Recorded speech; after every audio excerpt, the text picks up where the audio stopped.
¿Te da miedo encontrarte en mitad de una batida de caza de repente? No saber qué hacer. ¿Quieres evitarlas? ¿O crees que tienes derecho a atravesarlas sin más?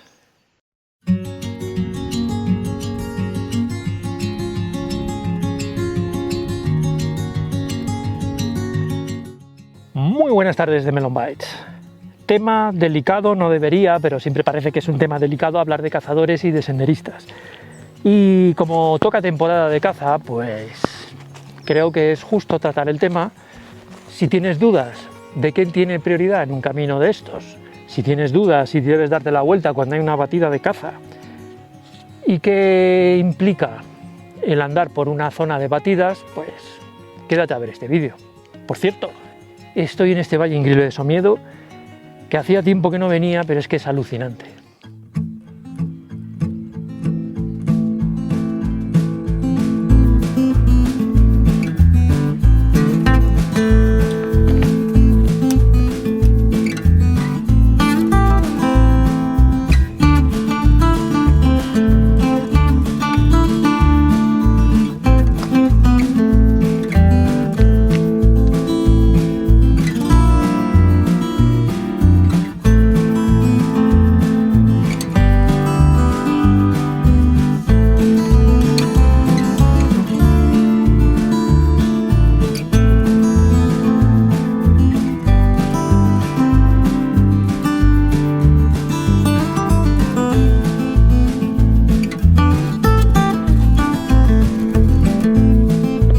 Llevo unos meses que de vez en cuando pues ojeo artículos, leyes, bopas, opiniones. Es una locura. Al final no vas a llegar a ninguna conclusión porque se establecen unas leyes, algunas muy antiguas, otras que las han cambiado, donde te dicen unas cosas y al poquito te dicen que bueno, que esto se podrá cambiar en ciertas circunstancias, que esto puede ser al revés en otras circunstancias, que depende.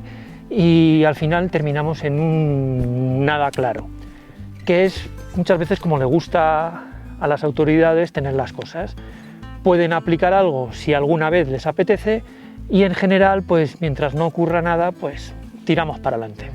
Lo que sí he podido constatar es que durante los años, como los cazadores tienen asociaciones fuertes y pertenecen a grupos que ejercen ciertas presiones, se han ido liberalizando ciertas circunstancias, como puede ser las medidas de las zonas de seguridad se han reducido, han llegado a 25 metros de las casas. Las infracciones se han pasado la mayoría de graves a leves. Como los demás usuarios de la montaña y la naturaleza no tenemos estas asociaciones o estas agrupaciones, pues perdemos un poco nuestra palabra. Que en el 2014 se quería prohibir el acceso directamente, mientras hubiera caza, a la mayoría de montes públicos. Lo que sí prevalece una cosa, y es que caminos, pistas, senderos, zonas de paso, caminos asfaltados, todo lo que esté marcado como un camino o sendero marcado, tienes libre paso en zonas públicas o en monte público. En terrenos privados obviamente no es así, pero todo lo que sea público tienes derecho de paso. Pero llegamos a la pregunta que yo te hago. Si supieras que hay una batida, si te dejaran pasar o quisieras pasar, ¿lo harías? ¿Te jugarías el tipo y estar rodeado de 10 o 12 personas con armas cargadas viendo a ver si se mueve algún matorral?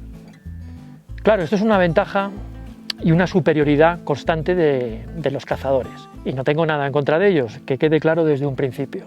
Y yo, que voy andando muchísimas veces solo, pues no puedes equiparar una cosa con la otra. Y a esto le tenemos que añadir el tema económico. Voy a hablar de Asturias. En Asturias hay 11.000 licencias de caza que implican 11.000 licencias de armas.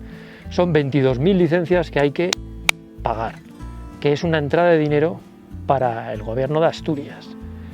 A esto le añades que las batidas hay que pagar por persona y batida, más dinero.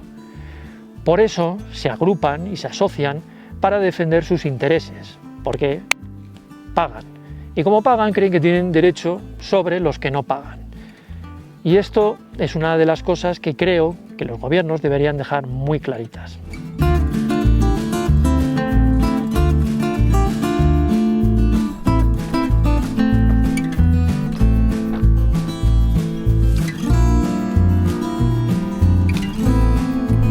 Vamos, muévete un poquito, ¿no?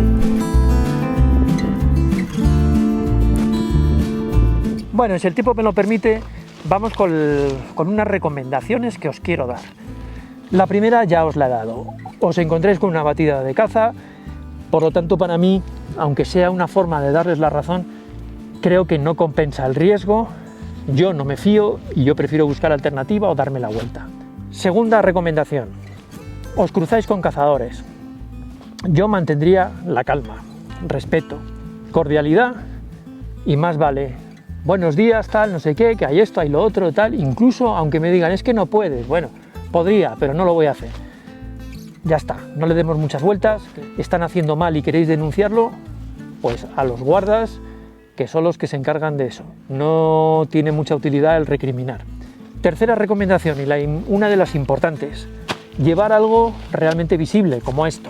Esto es una funda de mochila, que por cierto os pongo en la descripción, de estas económicas de AliExpress, práctico para la lluvia, práctico para que se te vea bien de lejos, porque entramos en unas fechas donde por ciertas zonas pues es mejor que te vean a que no te vean. Y cuarta recomendación, si aparecemos por un sendero en mitad de una batida, pues entonces una de las cosas, por supuesto, llevar cosas que te vean, sea un chubasquero, sea lo que sea, una funda de algo o esto, y no esconderse ni intentar pasar desapercibido, al contrario, llamar la atención, gritar ¡hey, estoy aquí!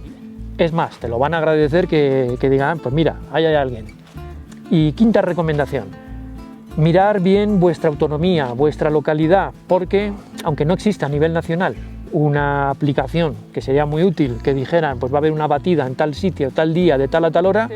Alguna localidad lo ha intentado y tal, pero sí enteraros de qué días hay batidas en vuestra comunidad autónoma. Por ejemplo, en Asturias yo he visto que son jueves y domingos la mayoría, y creo que son los corzos jueves, sábados y domingos. Por lo menos sabes qué días pueden andar por ahí.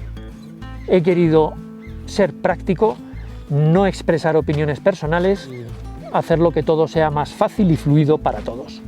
Que nos vemos en el próximo vídeo y voy a seguir disfrutando de este Valle de Somiedo, increíble.